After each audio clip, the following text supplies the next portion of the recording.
بسم اللہ الرحمن الرحیم۔ انجمنی طلبہ و طالبات درجے نوم، السلام علیکم، آداب۔ آج ہم درس کے طور پر ایک نظم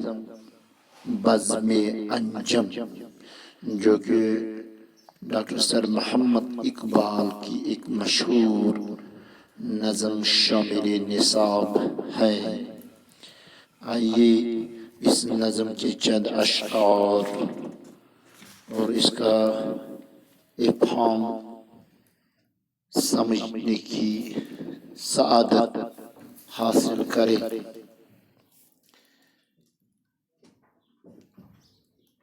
سورج نے جاتے جاتے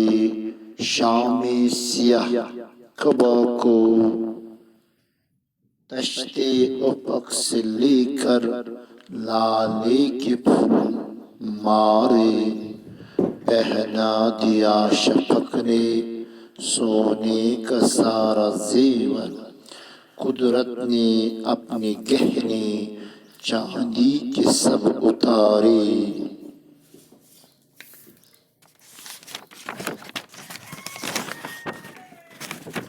محمل میں خاموشی کے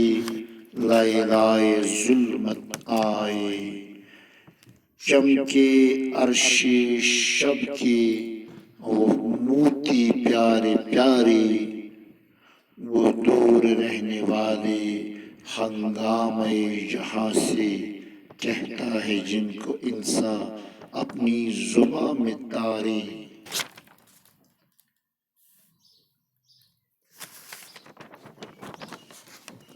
محو فلک فیروزی تھی انجمن فلک کی،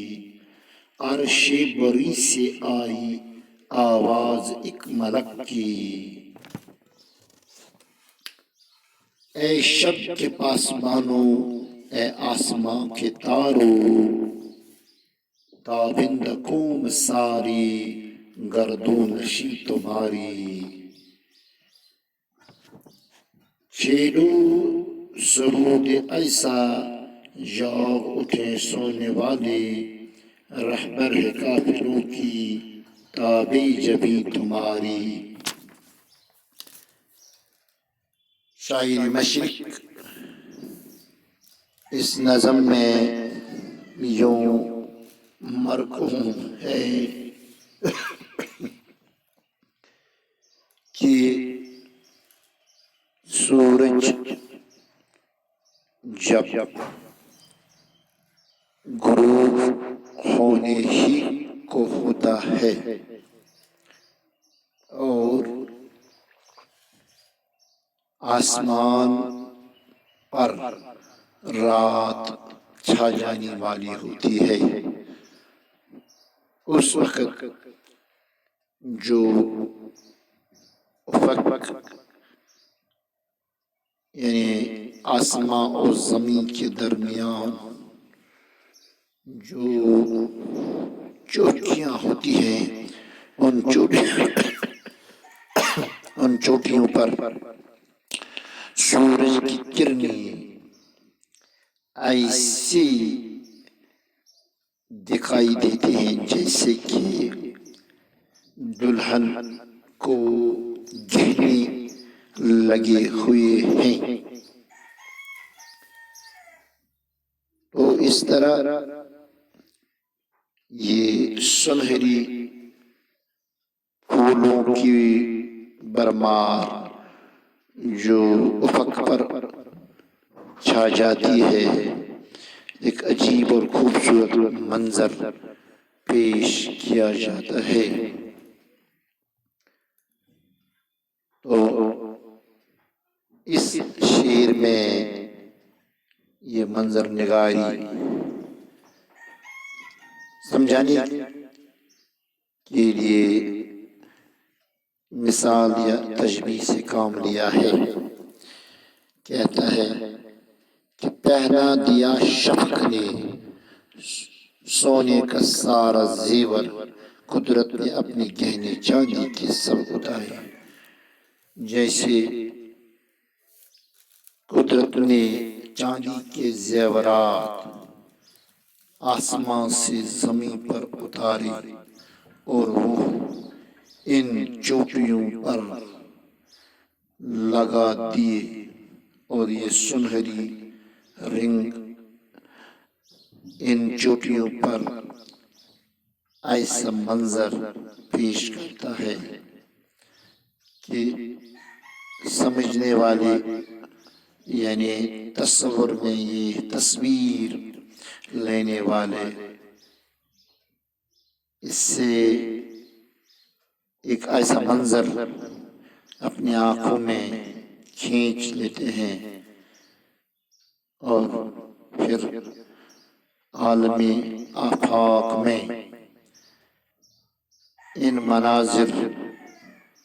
کو جب دیکھتے ہیں تو یوں محسوس ہوتا ہے محل میں خاموشی کے لیلائے ظلمت آئی، چمکے عروج شب کے وہ موتی پیارے پیارے، یعنی خاموشی پر سوار جو یہ اندھیری رات ہوتی ہے، اس رات کی دلہن نے جب یہ سونے کے زیورات پہنے اور ان زیورات کو ملبوس تن کرنے سے اس کی زینت اور زیبائش میں اضافہ ہوتا ہے، وہ دور رہنے والے ہنگامہ جہاں سے کہتا ہے جن کو انسان اپنی زبان میں تعریف فرماتے ہیں کہ جب لیل کی اس لیلہ یعنی دلہن شب ان موتیوں سے ملبوس ہوتے ہوئے اپنا حسن پیش کرتی ہے تو انسان تاروں سے مخاطب ہو کر کہتا ہے کہ یہ منظر نگاری کیا ہی عجیب ہے، اور یہ منظر انسانیت کے لیے کتنا سبق آموز ہوتا ہے۔ فرماتے ہیں محو فلک فروزی تھی انجمن فلک کی، عرش بری سے آئی آواز ایک ملک کی، کہ آسمان کی ساری یہ جو انجمن ہوتی ہے یعنی یہ سب سیارے اور ستارے جو آسمان پر منور ہوتے ہوئے مشغول شعاع ہوا کرتے ہیں، تو اس وقت آسمان کے سب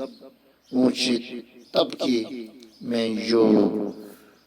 فرشتے ملائک موجود ہوتے ہیں انہیں سے مخاطب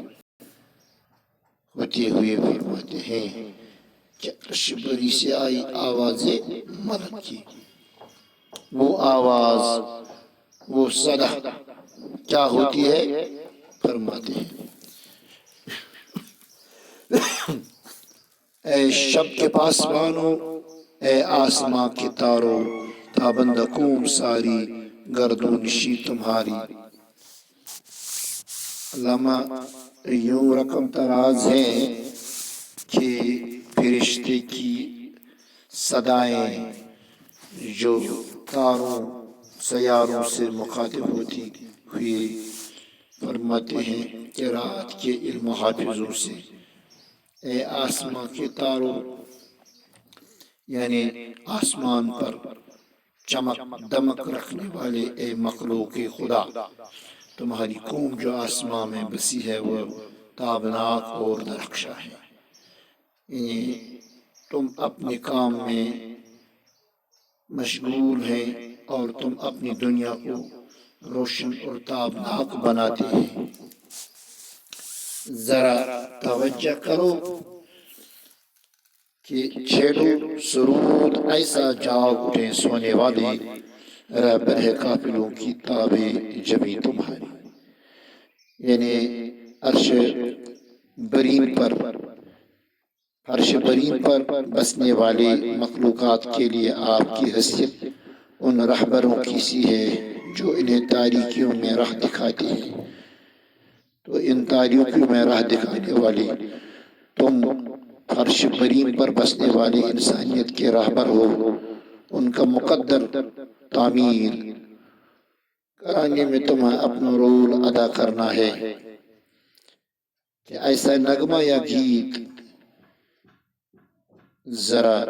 شروع کر دو فرش پری پر بسنے والے ان مسکینوں کے لیے جو اس فرش برین پر مسکن کیے ہوئے ہیں، تاکہ تمہاری اس چمک دمک اور روشنی سے ان کی پیشانیوں میں، ان کے مقدروں میں ایسا جگمگاہٹ پیدا ہو جائے اور ان میں ایسی رہنمائی اور رہبری پیوستہ ہو جائے تاکہ یہ قوم و ملت آپ سے یہ سیکھ پائے جیسے تم نے ان افلاک میں اتفاق قائم کیا ہے، اور اس فرش برین پر بسنے والے بھی